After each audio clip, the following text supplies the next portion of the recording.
الحمدللہ رب العالمین والصلاة والسلام علی سیدنا محمد خاتم النبیین وعلی آلہ واصحابہ اجمعین۔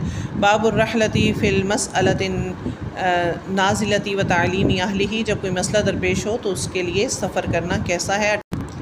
عقبہ بن حارث کے واسطے سے نقل کیا گیا کہ عقبہ نے ابو الوہاب بن عزیز کی لڑکی سے نکاح کیا تو ان کے پاس ایک عورت آئی اور کہنے لگی کہ میں نے عقبہ کو اور جس سے اس کا نکاح ہوا ہے اس کو دودھ پلائے۔ یہ سن کر عقبہ نے کہا مجھے نہیں معلوم کہ تو نے مجھے دودھ پلایا ہے اور نہ تو نے مجھے بتایا۔ تب سوار ہو کر نبی صلی اللہ علیہ وسلم کی خدمت میں مدینہ منورہ حاضر ہوئے اور آپ سے اس کے بارے میں دریافت کیا تو آپ صلی اللہ علیہ وسلم نے فرمایا کس طرح تم اس لڑکی سے تعلق رکھو گے، حالانکہ اس کے متعلق یہ کہا گیا۔ تب عقبہ نے اس لڑکی کو چھوڑ دیا اور اس نے دوسرا خاوند کر لیا۔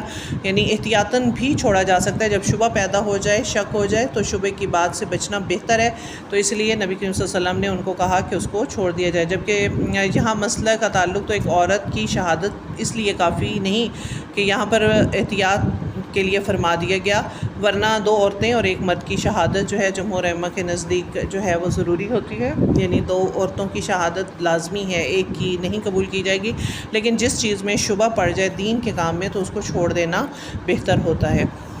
سبحانک اللہم و بحمدک، نشہد ان لا الہ الا انت، نستغفرک و نتوب الیک۔